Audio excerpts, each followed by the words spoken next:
A very good evening guys, welcome to target on family. दोस्तों target on परिवार पे मैं आरपी मिश्रा आपका स्वागत करता हूं। एक बार साउंड इत्यादि को बताया दोस्तों क्लियर है।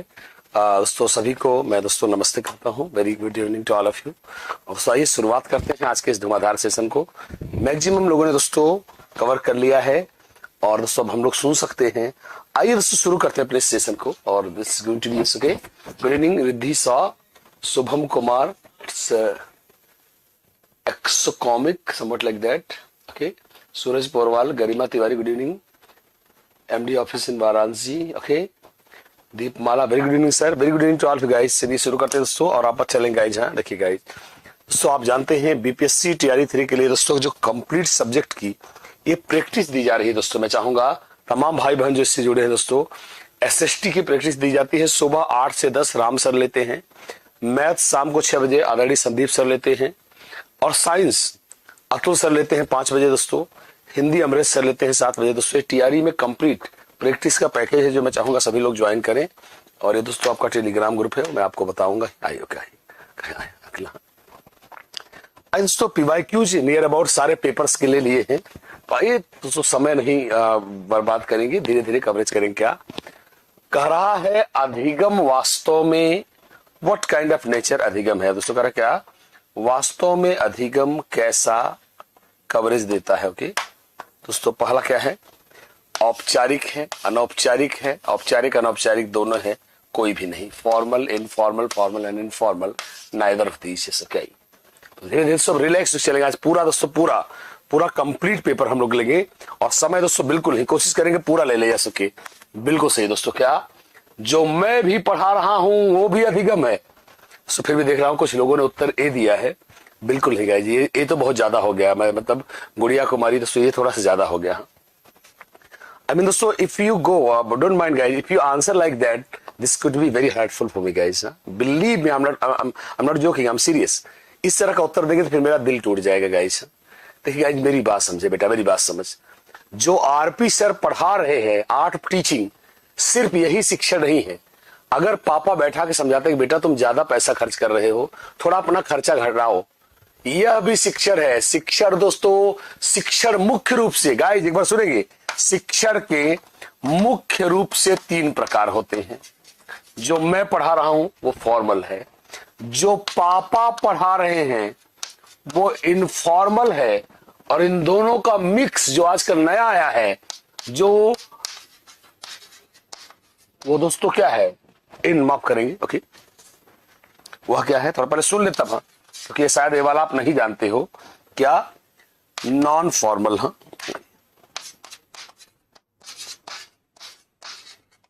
हिंदी देखेंगे, पहले एक बात सुन लो। क्या औपचारिक, अनौपचारिक। ओके औपचारिक, अनौपचारिक, गैर औपचारिक। मैं आपको तीसरा वाला दोस्तों, मैं तीसरा वाला आपको समझाऊंगा। रिलैक्स दोस्तों, आराम से ले, थोड़ा सा मुझे पढ़ाने दे आराम से। क्या जिसके रूल्स रेगुलेशन टाइम निश्चित है। आरपी सर 5 बजे आएंगे, बिहार आर्ट ऑफ टीचिंग पढ़ाएंगे, ये फिक्स है या औपचारिक है। पापा कभी भी डांट सकते हैं, अनौपचारिक। जिसमें कुछ चीजें फिक्स हो, कुछ चीजें फिक्स ना हो, यह गैर औपचारिक है। जैसे जो मैं पढ़ा रहा हूं ऑनलाइन टीचिंग, क्या है, यस करो, ऑनलाइन टीचिंग गैर औपचारिक है। कैसे, मेरा लाइव होना तो फिक्स है कि आरपी सर 5 बजे लाइव होंगे, पर तुम्हारा लाइव होना फिक्स नहीं है। तुम लाइव हो भी सकते हो, नहीं भी हो सकते हो। तो डिस्टेंस लर्निंग, दूरस्थ शिक्षा, इग्नू से पीजी करना, यह क्या है, गैर औपचारिक है। गुरु जी समझ गए हैं क्या? डन दोस्तों, आइए आइए आपकी साइड से प्रॉब्लम करिए, क्लियर है? डन सभी भाई बहन बोल दे जी सर क्लियर है। आई ओके, आवाज मेरे ख्याल से आवाज एकदम क्लियर है यार, आवाज आ रही होगी। आवाज तो मेरे तरफ से आ रही, शायद हो सकता है एक बार देख ले। आई स्क्रीन क्लियर है? आई डन करें सभी भाई बहन बोल दे जी सर क्लियर है। ओके आइए, आवाज आ रही भाई, आवाज आ रही, मेरे ख्याल से सभी लोग को आवाज आ रही है। आलोक गुरु जी आई ओके। नेक्स्ट अगला क्वेश्चन नंबर नेक्स्ट क्या कह रहा है, अधिगम प्रक्रिया में शामिल है अर्जित करना, अंतःग्रहण करना, भंडारण करना, उपरोक्त सभी। Acquiring, internalising, storing, all of the above. तगड़ा क्वेश्चन। तो क्या कह रहा है, अधिगम प्रक्रिया में निम्न में से क्या क्या आता है? एक्वायर करना, इंटरनलाइज करना, स्टोर करना, ऑल ऑफ द अबव।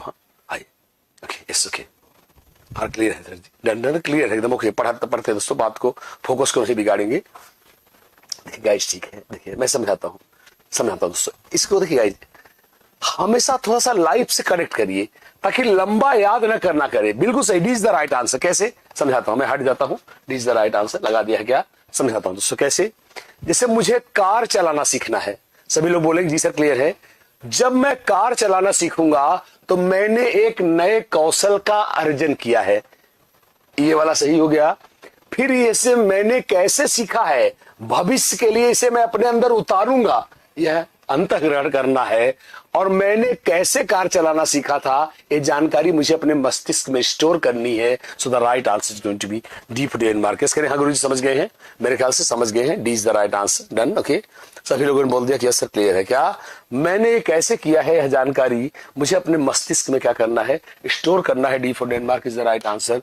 और आगे चलेंगे दोस्तों, क्या कहता है, फिर से देखिए, हाँ कह रहा है आत्मनिर्देशित अधिगम, कह रहा है ऐसा अधिगम जो स्वयं के द्वारा प्लान किया गया है, सेल्फ डायरेक्टेड। इंग्लिश इसीलिए देख लिया करिए, क्या आत्मनिर्देशित अधिगम किसकी तरफ ले जाता है, गहन अधिगम की तरफ, समृद्ध अधिगम की तरफ, प्रश्न पूछना, ये सभी deep learning, enriched learning, questioning, all of these. कह रहा है जो स्वनिर्देशित अधिगम होता है वो सामान्यतः हमें किस ओर ले जाता है। रिलैक्स हो जाए, फिर आगे चलेंगे, आइए, ओके, डन कर लीजिए, क्लियर है। बिल्कुल दोस्तों, हमारे पास समय है तो आराम से आइए, क्लियर है, ओके। अब नॉर्मल भाषा में सोचिए, क्या जब आप स्वयं से सीखोगे, जलेबी के लिए नहीं सीख रहे हैं, गोल्ड मेडल पाने के लिए नहीं सीख रहे हैं, अपने आनंद के लिए सीख रहे हैं। और जब अपने आनंद के लिए सीखेंगे तो फिर हम डीप में सीखेंगे, पहला सही है।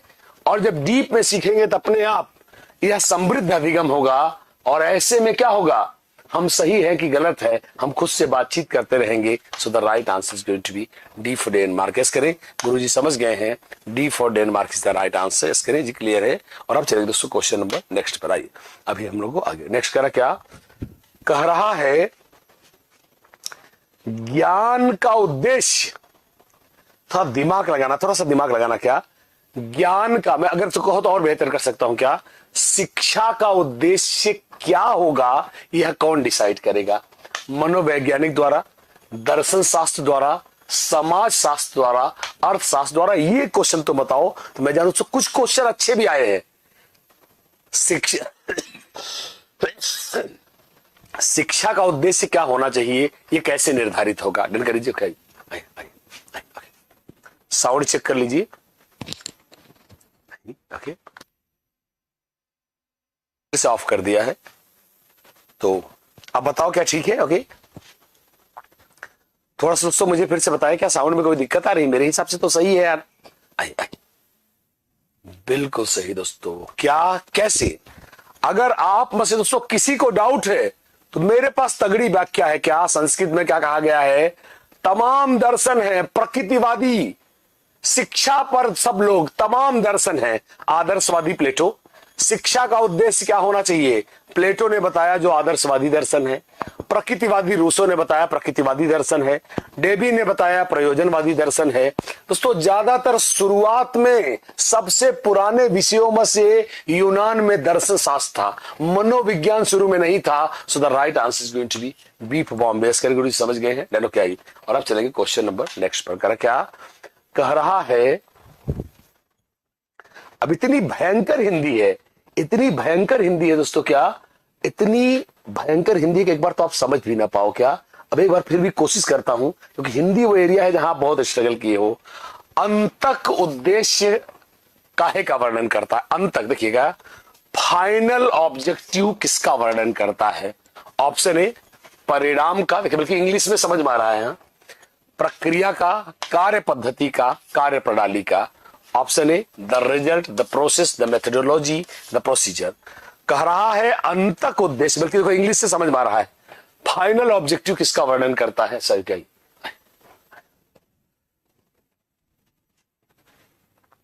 Thank you Kajal Singh Rajput. Sir मैं पेपर 1 दे के आई हूं, आपके मैराथन से बहुत क्वेश्चन आए थे सर, एक केमिस्ट्री का PYQs का मैराथन करा दीजिए।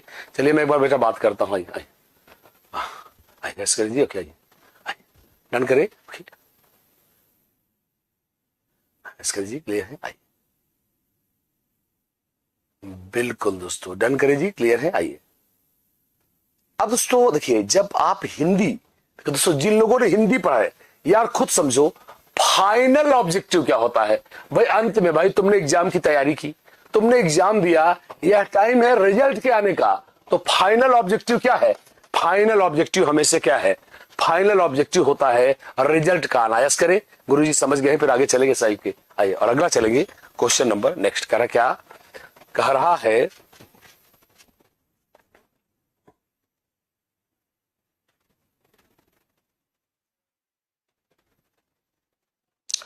हाँ, मुझे नहीं लग रहा है कि मैं इसकी हिंदी समझ पा रहा हूं, और मैं हिंदी नहीं, मैंने इसको हटा दिया है, मैं इसकी हिंदी ही नहीं समझ पा रहा हूं। साहिब की क्या कह रहा है? नियम से उदाहरण की ओर। ये क्वेश्चन दोस्तों बिहार में बहुत आया हुआ है। देखिए simple factual one liners type के, नियम से उदाहरण की ओर की प्रक्रिया है किसकी? आगमन विधि की, निगमन विधि की, खेल आधारित विधि की, या प्रयोगात्मक विधि की? अभी दोस्तों हम लोग काफी, ये बहुत सारे सेशन में हम लोग पहले भी ले चुके हैं, कंफ्यूज मत होइएगा दोस्तों। क्या नियम से उदाहरण की ओर किसकी ओर जाता है? तो हम सब जानते हैं नियम से उदाहरण, रूल टू एग्जाम्पल, क्या सो एग्जाम्पल यार यह कहलाता है क्या? निगमन विधि दोस्तों। क्या डन करें? हाँ जी समझ गए हैं, बिल्कुल दोस्तों, B is the right answer. देखिए गाइस, यह उच्च कक्षाओं में चलता है। किसमें? उच्च कक्षाओं में। एक बार सुन ले, उच्च कक्षाओं में, जैसा मैंने आपको पहले बताया था, क्या पहले हमको ट्रायंगल का प्रमेय सिखाते हैं, थियरिम, और फिर इसी थियरिम पे ढेर सारे क्वेश्चन लगाते हैं। तो थियरिम क्या हो गया? रूल हो गया, और क्वेश्चंस क्या हो गए? उस रूल के उदाहरण हो गए। So the right answer is going to be yes, B for Bombay is the right answer. आगे चलेंगे दोस्तों, क्वेश्चन नंबर नेक्स्ट कह रहा क्या कह रहा है? जब दो लोग आपस में इंटरेक्ट करते हैं, अन्योन्य क्रिया मतलब इंटरेक्शन, क्या अन्योन्य क्रिया में क्या क्या शामिल है? वाद विवाद, प्रश्न, सहायक शिक्षण सामग्री, उपरोक्त सभी। इस करिए कह रहा है जब दो लोग इंटरेक्ट करते हैं इसमें लगभग क्या क्या आता है? इस करिए क्या ही आइए।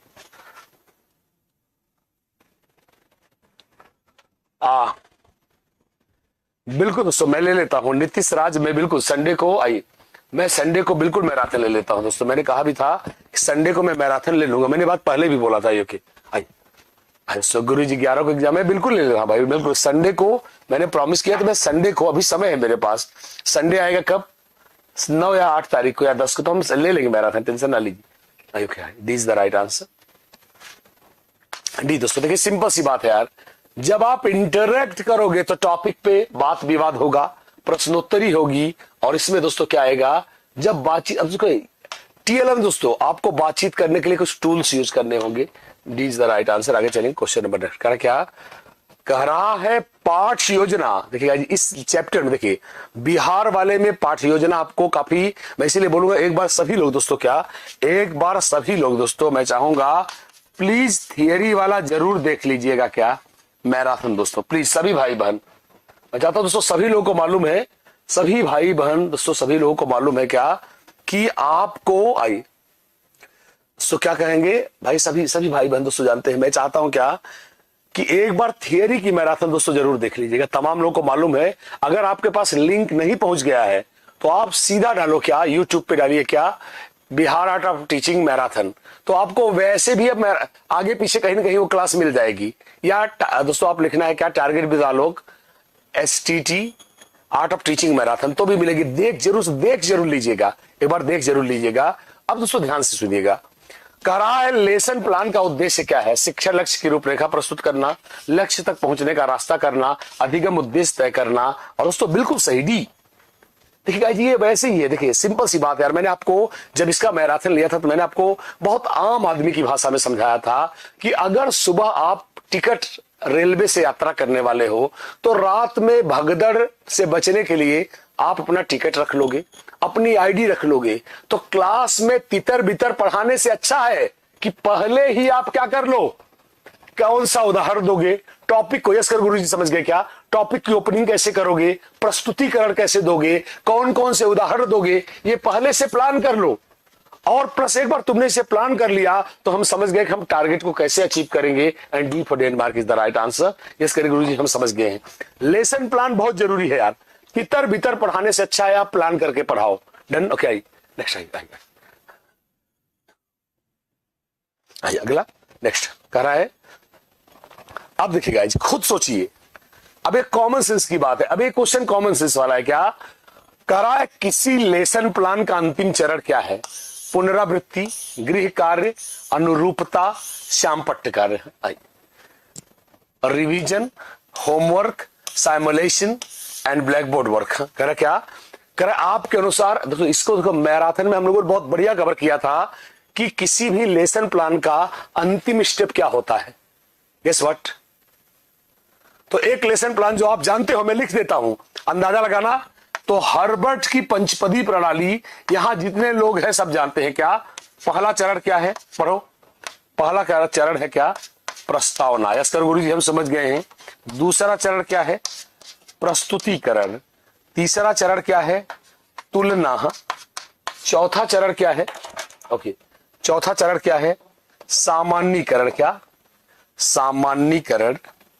सामान्यीकरण, आवाज बहुत ज्यादा हो रहा है इससे।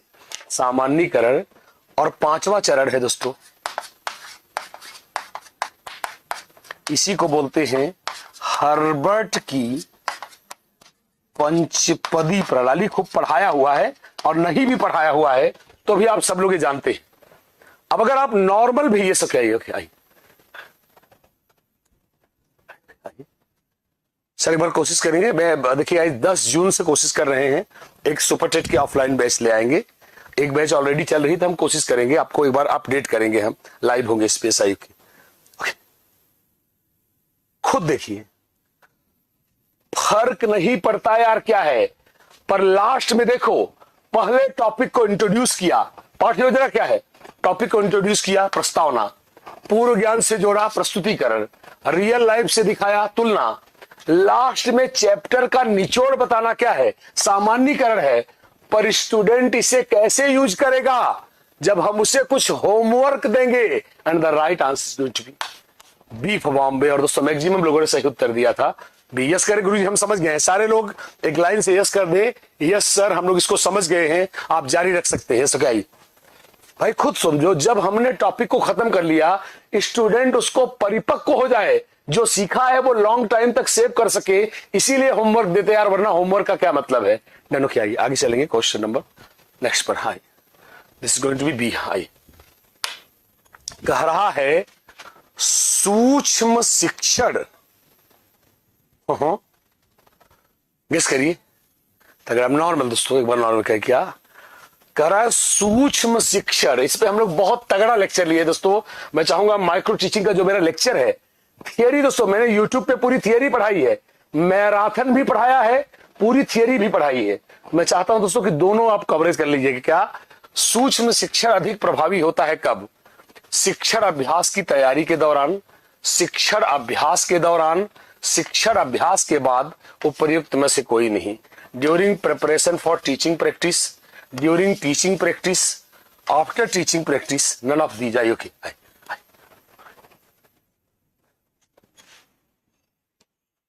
बता दो जानू तुम जीनियस हो, तमाम लोग दोस्तों, सभी लोग। देखिए जब वर्ड, जब टर्मिनोलॉजी को आप पकड़ लोगे तो आप खुद ही समझ जाओगे। भाई मेरी बात समझो, सूक्ष्म शिक्षण किसके लिए है? ऑल ऑफ अस दोस्तों। बहुत ही तगड़ा मैंने आपको एक कंटेंट समझाया था। क्या सूक्ष्म शिक्षण में सिर्फ एक चीज सिखाई जाती है, हाउ टू टीच। और ये तुम कब सिखाओगे? जब बंदा शिक्षण कर रहा है तभी तो सिखाओगे। And the right answer is going to be शिक्षण अभ्यास के दौरान B perform is the right answer during teaching practice. बहुत बढ़िया सगुन पांडे, थैंक यू। और अब चलेंगे दोस्तों नेक्स्ट पॉइंट पर। कह रहा है सूक्ष्म शिक्षण। अब ये बताओ, दिखाओ तुम्हें कितना दम है। क्या सूक्ष्म शिक्षण एक बेहतरीन उदाहरण है किसके लिए? भूमिका नाटक के लिए, प्रदर्शन के लिए, अनुकरण के लिए उपयुक्त में से कोई नहीं। Role play, demo, imitation, none of above. सब दोस्तों मैं चाहता हूं कि इसका उत्तर आप एकदम सही दो। क्यों? क्योंकि जितने लोग मेरे साथ इस वक्त लाइव हैं सबके सब लोग सूक्ष्म शिक्षण करके आए हैं। इसमें एक भी दोस्तों एक भी बंदा ऐसा नहीं है जिसने माइक्रो टीचिंग ना की हो। तो अब यहां पे मैं सिर्फ सही उत्तर की उम्मीद कर रहा हूं। जैसे कि आई सूक्ष्म शिक्षण एक बेहतरीन उदाहरण है काहे का? मुझे नहीं पता, मुझे नहीं पता। सगुन मैं चाहता हूं एक बार सब उत्तर दें।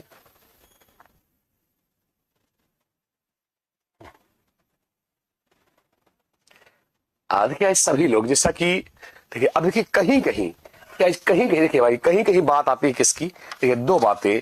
कहीं कहीं use your common sense and use your logic. दोस्तों दोनों बातें, क्या कॉमन सेंस को भी यूज करें और अपनी लॉजिक को भी यूज करिए। अब चलिए मैं कॉमन सेंस को यूज कर रहा हूं। गाइज, गर्ल्स एंड बॉयज, सूक्ष्म शिक्षण में क्या होता है? आपको यह दिखाया जाता है कि आपको पढ़ाना कैसे है। तो तुम उस दौरान क्या करोगे?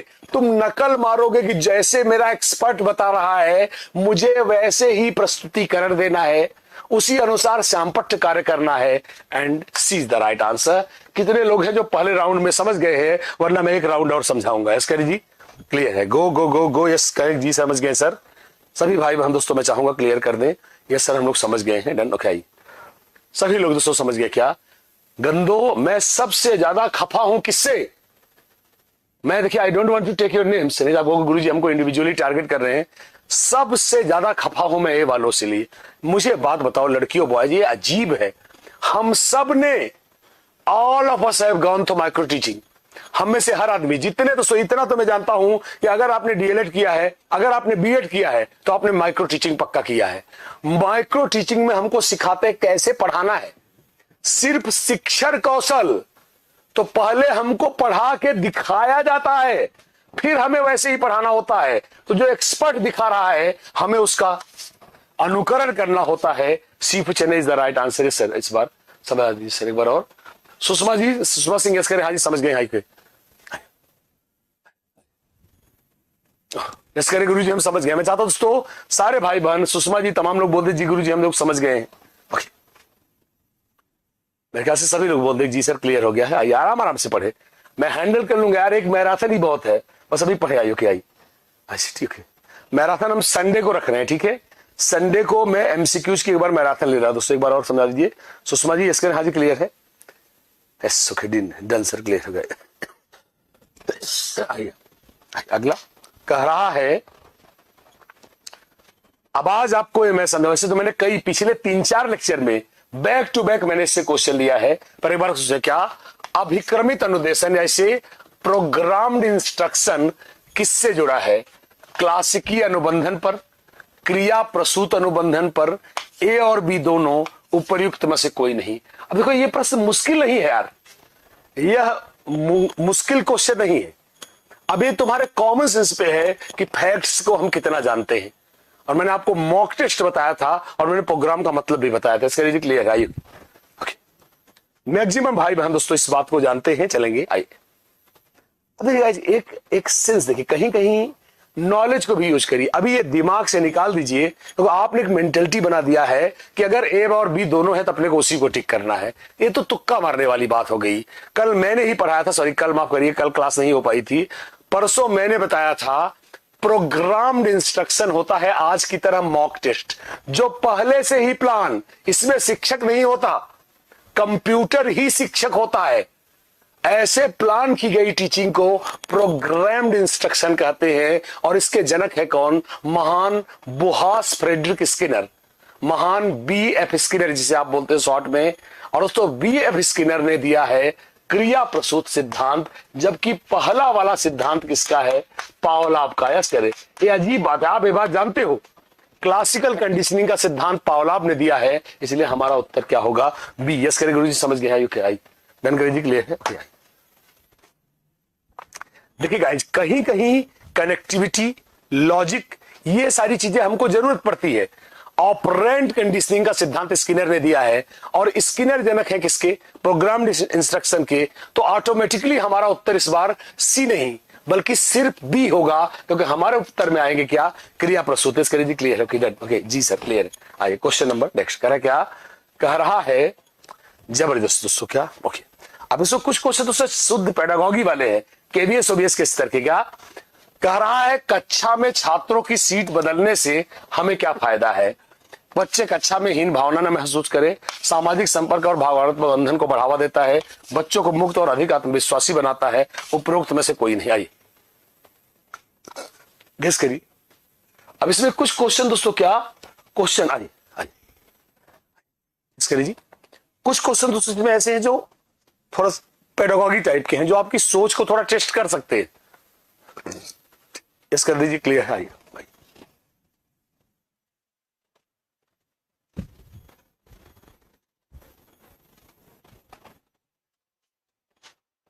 बिल्कुल दोस्तों। काजल सिंह, देखिए पीवाई क्यूज, देख बेटा मेरी बात समझ, इसीलिए मैं पीवाई क्यूज ले रहा हूं। मैंने अब तक प्रैक्टिस में सारे पीवाई क्यूज ही लिए हैं। कुछ क्वेश्चन मैंने ऐसे लिए हैं जो जिन लोगों ने पेपर 1 दिया था उन लोगों ने कुछ क्वेश्चन भेजा है, तो रोज 2-3 क्वेश्चन उसमें भी डाल के कोशिश कर रहा हूं कि मैक्सिमम सारे क्वेश्चन ले लूं जो मुझे लगता है कि अब तक नहीं आया था, उस तरह से हमने कवर किया है। इसके लिए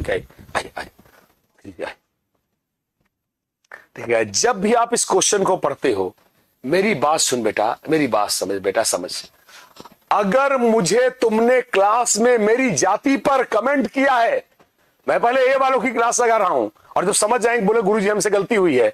अगर मैं एक भाई निचली जाति का हूं, तुम मेरी क्लास में मेरी कास्ट पे कमेंट किए हो, इसकी वजह से मैं क्लास में बेइज्जत महसूस कर रहा हूं, तो मुझे बताओ लड़कियों, बॉयज, मेरी सीट बदल देने से क्या मेरी बेइज्जती वापस आ जाएगी? अर्थात ए तुम्हारा उत्तर नहीं है।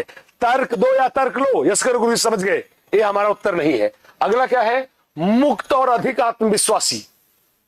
सीट बदलने से मंदबुद्धि टॉपर नहीं बन जाएगा। सही उत्तर दोस्तों क्या है? यह बाल केंद्रित शिक्षा का उसूल है। क्यों?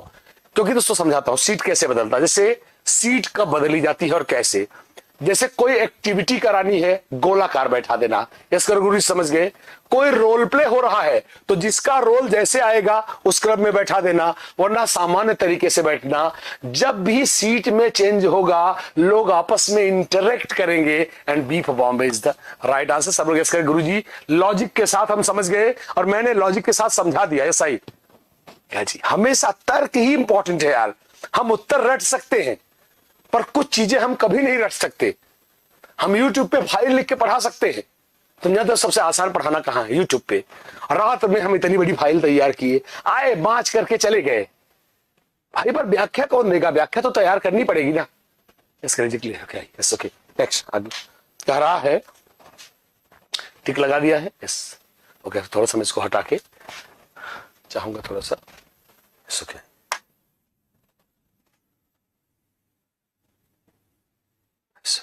so the right answer is going to be yes, B is the right answer। आगे चलें क्वेश्चन नंबर नेक्स्ट। कह रहा है कक्षा का वातावरण कैसा होना चाहिए? एक क्लास का दोस्तों क्या बिल्कुल जरूरी है, बिल्कुल जरूरी है। कक्षा का वातावरण कैसा होना चाहिए? सकारात्मक और अधिगमकर्ता की आवश्यकता के अनुसार छात्रों को स्वतंत्रता प्रदान करने वाला, सहयोगी, उपयुक्त सभी। अब नॉर्मल क्वेश्चन, ऐसे क्वेश्चन के लिए you are not suppose to waste even your single second. इसके लिए आप 1 सेकंड भी बर्बाद ना करें। Go and click the answer. इसके लिए क्या नहीं, आसान है दोस्तों। बिल्कुल दोस्तों सिंपल सी बात है। कक्षा का वातावरण भाई जातिवादी कमेंट ना हो, गुरुजी सिर्फ अपने 4 चमचों को ना पढ़ाएं। क्लास का वातावरण क्या हो? हर बच्चे की गुरुजी तक पहुंचो। गुरुजी से 4 बच्चे पूछ रहे नहीं, सिर्फ अपने रिश्तेदारों को उत्तर दे रहे हैं। The right answer is going to be D for Denmark। इसके लिए हाँ जी क्लियर है। क्वेश्चन नंबर दोस्तों नेक्स्ट कह रहा क्या? कह कह रहा है जब भी आप, तो आप जानते हैं आप में एक चैप्टर है, आपने पढ़ा होगा पुस्तकालय और पाठ्य पुस्तक, तो हर एक पेपर में एक आध दो क्वेश्चन भी दोस्तों पीवाईक्यूज ही हैं, एक आध क्वेश्चन यहां से आए हैं। क्या कह रहा है, पाठ्य पुस्तकों का चयन करते समय एक बंदे को किन पे ध्यान देना चाहिए। ऑप्शन है पाठ्य पुस्तक के नाम पर, विषय सूची पर, लेखक पर, उपर्युक्त सभी पर। दोस्तों हो जाए। हाँ, कह रहा है जब आप एक पुस्तक का चयन कर रहे हो तो आप कहां कहां फोकस करोगे। मैं चाहूंगा इसको आप अपने अनुसार उत्तर दें। यस कर दिया जाए। जी गुरुजी हम समझ गए हैं, फिर आगे चलेंगे। आइए की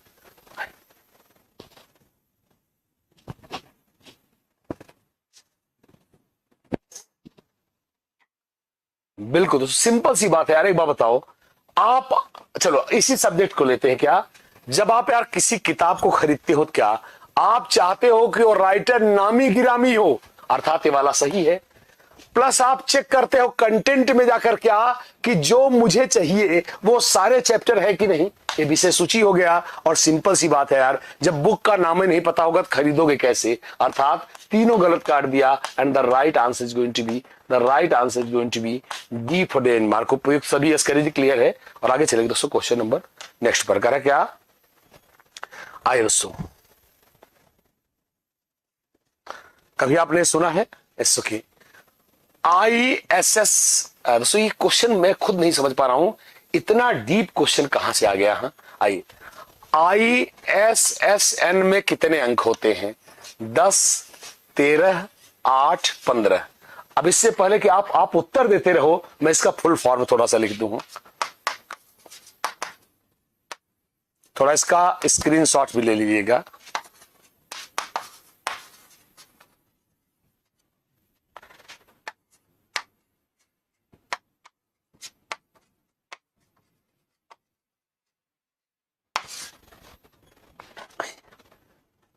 तमाम भाई बहन दोस्तों आपको बता दें, वैसे मुझे यकीन है सब लोग दोस्तों इसको सुने भी होंगे, क्वेश्चन कई बार रिपीट भी हुआ है बिहार में। सी इज द राइट आंसर।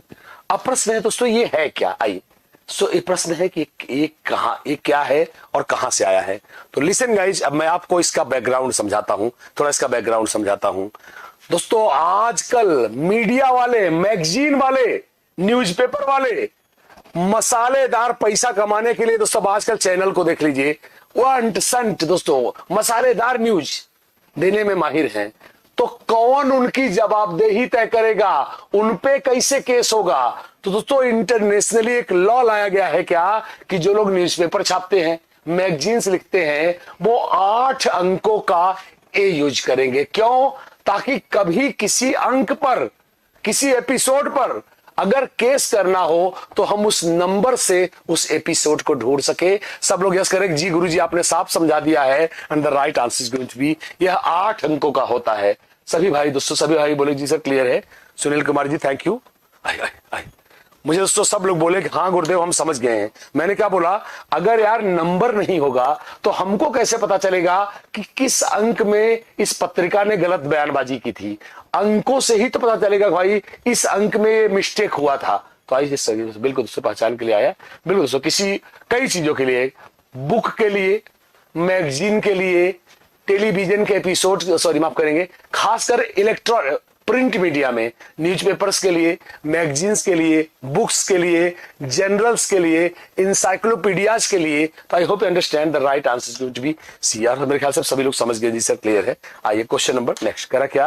कह रहा है एक शिक्षक के पास क्या होना चाहिए। मतलब एक शिक्षक दोस्तों, क्योंकि आपको एक टॉपिक पढ़ना है शिक्षक के गुण, वो भी मैं आपको पढ़ाऊंगा भी। एक शिक्षक के पास क्या होना चाहिए। छात्रों के बारे में ज्ञान, शिक्षण विधि का ज्ञान, अच्छा लीडरशिप, उपर्युक्त सभी। अब ये सब नॉर्मल क्वेश्चन है, इनको आपको 1 सेकंड में सॉल्व करना है और आगे बढ़ जाना है। आइए ओके आइए। नहीं जी ये 8 डिजिट का होता है। विजयंत मैं चाहूंगा कि आप उसको करेक्ट कर लेंगे। 8 दोस्तों आइए आइए, मैं चाहूंगा एक बार जान लेंगे भाई, नहीं आपका 8 डिजिट का होता है। तो आप इसको ओपन करके नेट पे देख भी सकते हो विजयंत जी, आप चेक कर सकते हो। हाँ कई लोग इसको जानते हैं, ये कई लोग जानते हैं। ISS नंबर अगर आप किताब खोलोगे, किताब पे लिखा भी होता है। मैं आपको दिखाऊंगा, कल कोशिश करूंगा मैं आपको एक बुक ले आके दिखाऊं। शायद मेरे आसपास यहाँ कोई बुक पड़ी होती तो मैं आपको दिखाता भी। इसका clear okay, D is the right answer. दोस्तों इसमें बताने की जरूरत नहीं है, ये टीचर में सब कुछ होना चाहिए। अगला नेक्स्ट क्या कह रहा है,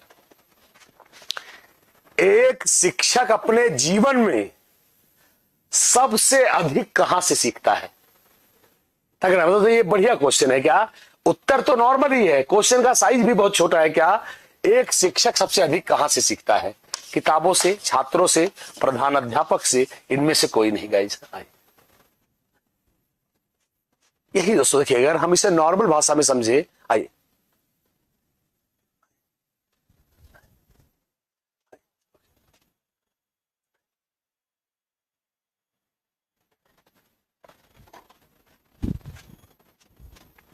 ध्यान सुनेंगे। जब आप लिखते हो तो ये बुक नंबर हो गया। हाँ देखिए, ऐसे करें आशुतोष जी, जब आप ऐसे लिखोगे तो एक टिपिकल बुक नंबर को दिखाएगा, बाकी सेम है। हाँ? बुक नंबर तो ये सिर्फ पुस्तकों पे लागू होगा। आपने देखा होगा बुक्स पे, इसके आशुतोष जी, हाँ गुरु जी समझ गए हैं। जब आप इसमें बी लिख दोगे, जैसे जब तक आपने बी नहीं लिखा तो बुक पे भी था, मैगजीन पे भी था, इंसाइक्लोपीडिया पे था, पर जब आप बी लिख दोगे तो वहां पे बुक नंबर आ जाएगा। मेरे ख्याल से समझ गए होंगे, तो बिल्कुल सही। तो आइए, मुझे भी लग रहा था आप यही उत्तर देंगे। मेरे बच्चों यही बात है, यही कुछ ऐसे एरियाज हैं जहां अभी भी हम चीजों को समझ नहीं पा रहे हैं। तो चलो लड़कियों बॉयज समझाता हूं। एक टीचर सबसे ज्यादा सीखता है रियल क्लास से, यही तो बता रहा हूं। यही देखो, मुझे लगा हैंडल कर लेंगे दोस्तों। क्या खुद सोचो, खुद सोचो। अब गाइस जिसे हम, चलो कोचिंग जगत की बात करते हैं, दूर क्यों जाते हैं? सबसे अच्छा उदाहरण अपना ये हम ही लोगों का। कोचिंग जगत के टीचरों की बात सुनो। एक टीचर को बहुत बड़ा ज्ञान है, किताबों से खूब सीख के आया है, पर पढ़ाने का तरीका ठीक नहीं है। क्लास में पहुंचा, स्टूडेंट्स ने रिजेक्ट कर दिया, उसका टीचिंग कैरियर वहीं खत्म हो गया। उसने किताब से नहीं सीखा, उसने जो आज सीखा वो किताब से नहीं सीखा, उसने कहां से सीखा? स्टूडेंट से। यस गुरु जी, हम समझ गए हैं। फिर आगे चले, मेरे ख्याल से ये बहुत ही क्लियर था। अगला हाँ कह रहा, क्या कह रहा है? एक प्रभावी शिक्षक का सबसे महत्वपूर्ण गुण क्या है? अच्छा प्रेरक होना, छात्रों के साथ अच्छा संबंध रखना, ए और बी दोनों, इनमें से कोई नहीं गाइस। कह रहा एक प्रभावशाली शिक्षक का आपकी निगाह में सबसे बढ़िया गुण क्या है? किस करिए ओके।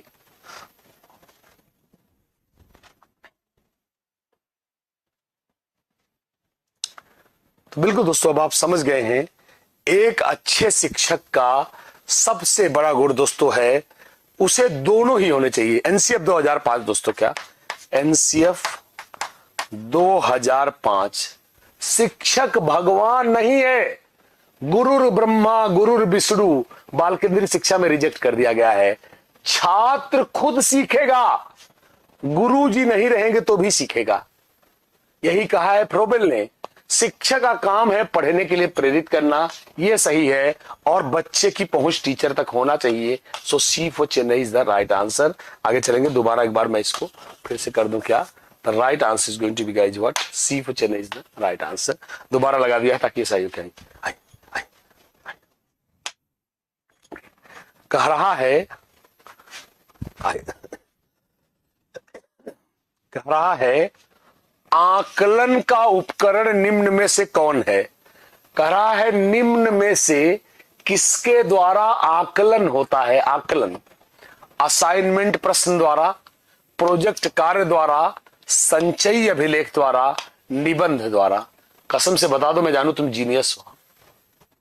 अभी ये प्रश्न दोस्तों बहुत ज्यादा, क्या बिल्कुल दोस्तों, ये प्रश्न दोस्तों बहुत ज्यादा बारीक हो गया। क्या कह रहा है? निम्न में से कौन सा आकलन का टूल है?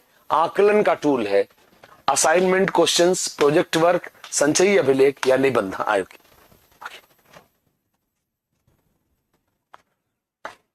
कसम से बता दो तो मैं तुम्हें बताऊं। तो आइए दोस्तों उस क्वेश्चन की तरफ बढ़ते हैं।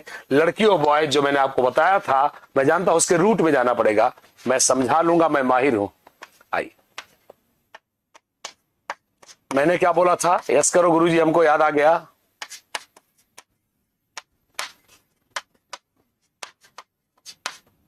यस करिए जी गुरुदेव, समझ गए हैं। याद करिए, कितने लोगों को याद आ गया? बिहार का एक बहुत पेट क्वेश्चन है।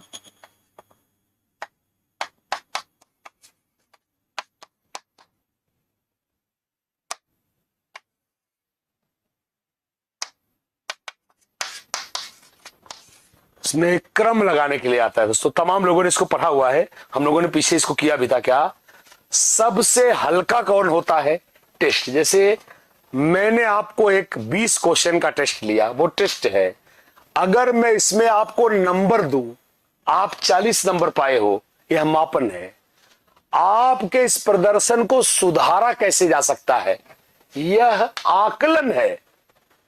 तो याद करो, तुमने पोर्टफोलियो आकलन सबने पढ़ा है, गुरुजी हमने पढ़ा है पोर्टफोलियो आकलन। और पोर्टफोलियो आकलन क्या होता है? साल भर के प्रदर्शन का क्या होता है? संचयी अभिलेख होता है। And the right answer is going to be C for Chennai. Yes करे जी, हाँ सर क्लियर है। और लास्ट में दोस्तों क्या है? जो संपूर्ण चित्र दे, जिसमें हम दोस्तों गुण दोष की विवेचना करें, सबसे लास्ट में होता है यह क्या है? इवेल्युएशन। फिर सुनना, हमने 20 क्वेश्चन दिया टेस्ट, तुम 40 नंबर पाए, अंक देना मापन है। तुम 50 कैसे पा सकते हो? असेसमेंट है। जो प्रयास 50 के लिए किया गया था, सफल हुआ कि नहीं, यह मूल्यांकन है। इसका लगाने के लिए आता है मेरे बच्चों क्या? क्रम। और ये कम से कम एसटीटी के 17-18 पेपर्स में आया है। इस साल भी तमाम लोग जो दिए हैं, शायद यहां जितने लोग लाइव हैं उनमें से किसी के एक पेपर में आया हो। तो सबसे हल्का टेस्ट 1, 2, 3, 4, ये सही क्रम है। अगर ऊपर से आओगे तो 1, 2, 3, 4, नीचे से आओगे 1, 2, 3, 4, डिपेंड करता है उस वक्त कैसे पूछा गया है। तमाम लोग दोस्तों समझ गए हैं, कम्युलेटिव रिकॉर्ड है, इससे आकलन होता है। क्या आई? Let's go. कह रहा है निर्माणात्मक, नॉर्मल देखिएगा, निर्माणात्मक मूल्यांकन का उद्देश्य क्या है? शिक्षण अधिगम प्रक्रिया का प्रगति जानना, शिक्षण अधिगम प्रक्रिया में सुधार करना। उपरोक्त दोनों उपर्युक्त में से कोई नहीं आई। खुद बताएं दोस्तों क्या? निर्माणात्मक मूल्यांकन, जिसे आप सीटेट में अधिगम के लिए आकलन भी कहते हो, मैंने आपको ये पढ़ाया हुआ है, जो आपका मैराथन क्लास है उसमें भी पढ़ाया हुआ है। क्या अधिगम के लिए आकलन को ही निर्माणात्मक मूल्यांकन कहते हैं। तो इस वर्ड को सुनते ही दोस्तों समझ गया। आइए मंजू गौतम जी आइए। बिल्कुल सही दोस्तों। पढ़ाने के दौरान बच्चा कितना सीख पाया है ये भी जानना, और इसका मुख्य उद्देश्य, मैंने बोला इसका मुख्य उद्देश्य कॉपी लहरा कर बेइज्जती करना नहीं है। ये देखो, राम क्लास का सबसे बड़ा गधा है, इसके नंबर सबसे कम आए नहीं। इसका उद्देश्य है समय रहते गलती को पकड़ना और सुधार करना। So C for Chennai is the right answer. आगे चलेंगे दोस्तों, क्वेश्चन नंबर नेक्स्ट कह रहा क्या? कह रहा है मूल्यांकन, तो बड़ा तगड़ा है। क्या कह रहा है? मूल्यांकन द्वारा कौन कौन से काम होते हैं? कॉमन सेंस यार, अभी सब कॉमन सेंस वाले क्वेश्चन है। क्या मूल्यांकन से कौन कौन कार्य होते हैं? चयन, भविष्यवाणी, निदान, उपरोक्त सभी। कह रहा है निम्न में से मूल्यांकन द्वारा कौन कौन से कार्य किए जा सकते हैं? ये हमारा क्वेश्चन है। युग इसका जी क्लियर है, फिर आगे चलेंगे। आइए अब तो खुद देखें। हाँ, अब जरा सोचो, खुद सोचो। अब एक कॉमन सेंस है यार। अब देखिए, ये क्वेश्चन आप गलत नहीं कर सकते, क्योंकि क्वेश्चन अब एक बात बताओ यार, मूल्यांकन अगर ना हो तो हर आदमी को आईएएस ऑफिसर बनाना पड़ेगा, हर आदमी को बिहार में टीचर बनाना पड़ेगा। मूल्यांकन से ही कुछ लोगों की छटनी होती है, कुछ लोगों की चयन होती है, अर्थात ये हमारे उत्तर में पक्का आएगा। यस करो गुरुजी, हम समझ गए हैं। अगला क्या है? आज मूल्यांकन में राम क्लास का टॉपर है, तो अपन तो यही कहेंगे कि अगर सब कुछ सही रहा, राम की लाइन गड़बड़ाती नहीं है, तो राम ही अगली बार भी टॉप करेगा। यह भविष्यवाणी है। मूल्यांकन से पता चलता है क्या कि भैया कोई छात्र आशा के अनुरूप प्रदर्शन क्यों नहीं कर रहा है। And the right answer is going to be yes, D for Denmark is the right answer. एक बार दोबारा लिख देता हूं, D for Denmark is the right answer. दोबारा लिख दे रहा हूं, D for Denmark is the right answer. करें जी से समझ गया ओके सर, ऑल इंक्लूडेड, बिल्कुल सही है। कह रहा है पाठ्य सहगामी क्षेत्र, पाठ्य सहगामी मतलब को करिकुलर। फिर दोस्तों क्या कह रहा है? पाठ्य सहगामी क्षेत्र से क्या नहीं जुड़ा है? वाद विवाद, संगीत, नाटक, क्लासरूम टीचिंग। मैं दोस्तों इस क्वेश्चन को थोड़ा सा और क्लियर करता हूं, शायद आप न समझ पा रहे हो, तो मैं क्वेश्चन को दोबारा पढ़ता हूं। क्या कह रहा है? निम्न में से कौन सी को करिकुलर एक्टिविटी, बोले तो सह शैक्षिक गतिविधि नहीं है। फिर सुनिए मैंने क्या बोला, निम्न में से कौन सी सह शैक्षिक गतिविधि नहीं है? वाद विवाद, संगीत, नाटक, कक्षा शिक्षण। आइए बता दे से बिल्कुल। देखिए अगर आप बुद्धिमान, देखिए सिंपल सी बात है, यह बुद्धिमान होने की बात नहीं है, जैसा मैंने बोला ये कॉमन सेंस की बात है यार, खुद समझो। दिखा रहा हूं क्या, मैं समझा लूंगा, मैं इसमें माहिर हूं।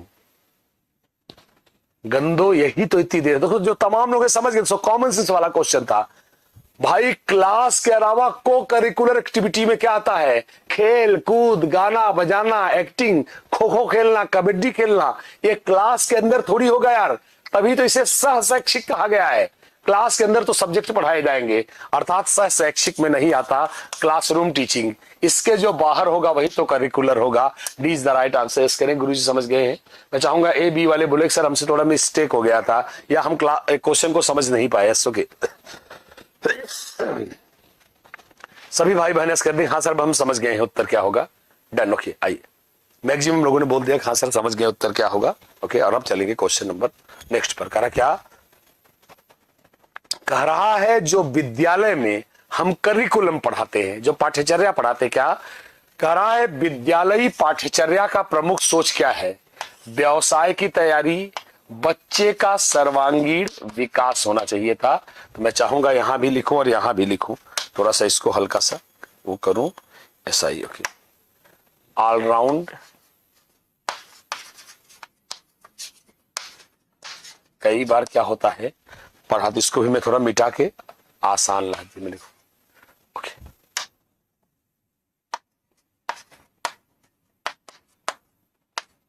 यस करी जी समझ गए हैं। और अब आप समझ गए, खुद ही जान गए होंगे किसका उत्तर तो क्या? व्यवसाय की तैयारी, व्यक्तिगत संतुष्टि। बिल्कुल नहीं दोस्तों, मैं चाहूंगा क्वेश्चन को पढ़े सभी लोग दोस्तों, सभी लोग। देखिए इसीलिए बोला हमेशा देखिएगा, अति इसे बोलते हैं साइकोलॉजी की भाषा में अत्यधिक नियमितकरण। कहने का अर्थ क्या है? आपने फॉर्मेट बना लिया है सबका उत्तर डी होगा। गलत बात है दोस्तों, गलत। व्यक्तिगत संतुष्टि नहीं। मैं शिक्षा पाकर आतंकवादी बनना चाहता हूं क्योंकि मैं भाई चोर बनना चाहता हूं, इसमें मेरी व्यक्तिगत संतुष्टि है, नहीं चलेगा। जो तुम पढ़ रहे हो वो सामाजिक रूप से उपयोगी भी होना चाहिए, अर्थात आपका उत्तर नहीं है। सही उत्तर क्या है? B for Bombay is the right answer. इसके गुरु समझ गए हैं। मैं दोस्तों समझ गया हूं, जो लोगों ने डी उत्तर दिया है वो लोग समझ गए होंगे कि इसका उत्तर सिर्फ और सिर्फ बी होगा। व्यक्तिगत संतुष्टि क्या है भाई? मैं कहता हूं सर मैं गन चलाना सीखना चाहता हूं ताकि मैं दुर्दांत हत्यारा बन सकूं सर, इसमें मेरी व्यक्तिगत संतुष्टि नहीं चलेगा, क्योंकि यहां तुम्हारी व्यक्तिगत संतुष्टि में तुमको तो मजा आएगा पर यह कानूनी रूप से गलत है। और आप सभी लोग समझ गए हैं इसका उत्तर क्या है। सही उत्तर है दोस्तों सी फॉर चेन्नई। यस करें आगे। ओके अगला चलेंगे, सॉरी माफ करेंगे, B for Bombay is the right answer. Confirm कर देता हूं B for Bombay is the right answer. आगे चलेंगे नेक्स्ट क्वेश्चन पर। कह रहा है एरिक एरिक्सन ने, तो आपने एरिक्सन का फार्मूला सुना होगा, बहुत फेमस क्या है? एरिक एरिक्सन ने मानव विकास को कितनी अवस्थाओं में बांटा है? 2 अवस्थाओं में, 8 अवस्थाओं में, 6 अवस्थाओं में, 4 अवस्थाओं में। तो आपको दोस्तों उत्तर बताते भी नहीं, मैक्सिमम लोगों ने इसे डीएलएड में या बीएड में पढ़ा है और इसे बोलते हैं साइको सोशल, क्या? मनोसामाजिक विकास का सिद्धांत। क्या बोलते हैं? Psycho social development theory. हाँ इसका नाम क्या है? मनोसामाजिक विकास का सिद्धांत। क्या बोलते हैं? मनोसामाजिक विकास का सिद्धांत। और आपको बता दे इसमें कुल 8 चरण है मेरे बच्चों। कल मैं आऊंगा तो आपको ये पढ़ाऊंगा। इसमें कुल 8 चरण हैं। कितने चरण हैं? 8 चरण हैं। इसके क्लियर है? कल आऊंगा तो आपको थोड़ा इसको मैं लिख करके एक बार दिखाऊंगा भी। तो बताएं दोस्तों कैसा लगा आज का ये सेशन। कल माफ करिएगा थोड़ा सा ब्रेक हो गया था। मैं संडे के लिए दोस्तों कोशिश करता हूं संडे को मैं एमसीक्यूज का एक मैराथन ले लूं दोस्तों। हाँ बिल्कुल, और थियरी मैराथन। सभी लोग एक पहले से ही टॉप 100 पढ़ा हुआ है, फिर सुनेंगे लड़कियों बॉयज टॉप 100 एक पहले से पढ़ा हुआ है। कल मैं इसको लगवा दे रहा हूं, सब लोग लाइक कर देंगे और बिहार के तमाम ग्रुप्स में जो लाभार्थी हुए हैं सब लोग शेयर करेंगे दोस्तों। हाँ कल मैं इसको लगवा दूंगा। हाँ इस करे आज ही मैं बनवा कोशिश कर रहा हूं कि मैराथन का आपको अरेंजमेंट दे दूं। हाँ क्लियर? कह दे जी सर क्लियर है क्या? तो चलिए गाइज, कल फिर मुलाकात होगी, तब तक के लिए इजाजत दे गाइज, थैंक यू। और दोस्तों जैसा बता ही चुका हूं इसको क्या ही, बिल्कुल दोस्तों मैं यही कर रहा हूं, मैं मंजू गौतम में यही करने वाला हूं, मैं आपको प्रीवियस ईयर, क्योंकि आज मैक्सिमम यही जरूरी है, मैं पीवाईक्यूज की प्रीवियस ईयर के क्वेश्चंस की एक मैराथन ले लेता हूं गाइज। यही एक काम है जो मैं करूंगा, कोशिश करता हूं सभी लोग शेयर करें, और मैं एक कोशिश करूंगा दोस्तों संडे को, और सब लोग शेयर करेंगे क्लास को, मैं एक बार लगवा दे रहा हूं दोस्तों इस करेजी आयु की। थैंक यू मेरे बच्चों, मेरे को दोस्तों मैं कोशिश कर रहा हूं कि जो भी दोस्तों ऐसा ही सारा टाइमिंग क्या होगा, टाइमिंग वही होगी जो पिछली बार थी, 5 बजे से लगभग 8 बजे तक या 7:30, कम से कम टाइम लूंगा यार, कोशिश करूंगा मैं कम से कम समय लूं, ज्यादा समय ना लूं, ताकि आपका टाइम भी बचे और आप पढ़ भी सको। वैसे भी ये पूरा फैक्चुअल है, एक बार आप पढ़ोगे और एक बार पीडीएफ पढ़ लोगे, दोबारा आपको देखने की जरूरत नहीं पड़ेगी, ये मेरी कोशिश होगी। रविवार को बिल्कुल दोस्तों आई रविवार को आज क्या है, 6 तारीख है, तो रविवार को क्या होगा, 10 तारीख होगा। पेपर 11 से है भाई, आज क्या है, 5 है या 6 है या 7 है, मैं एक बार देख लूं, एक बार रुको गंदो, आज 6 तारीख है, और आज कौन सा दिन है, एक मिनट दिन देखने दो,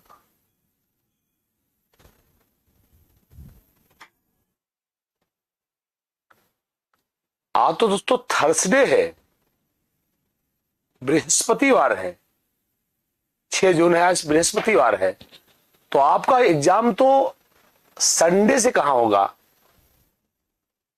7, 8, 9, 10, नहीं संडे को नहीं होगा, चाहिए 9 को है, अच्छा 9 को भी है एग्जाम, तो 11 से ही है भाई, 9 को पेपर किसका है, 9 को पेपर है, ओके क्या 9 को पेपर है रियली?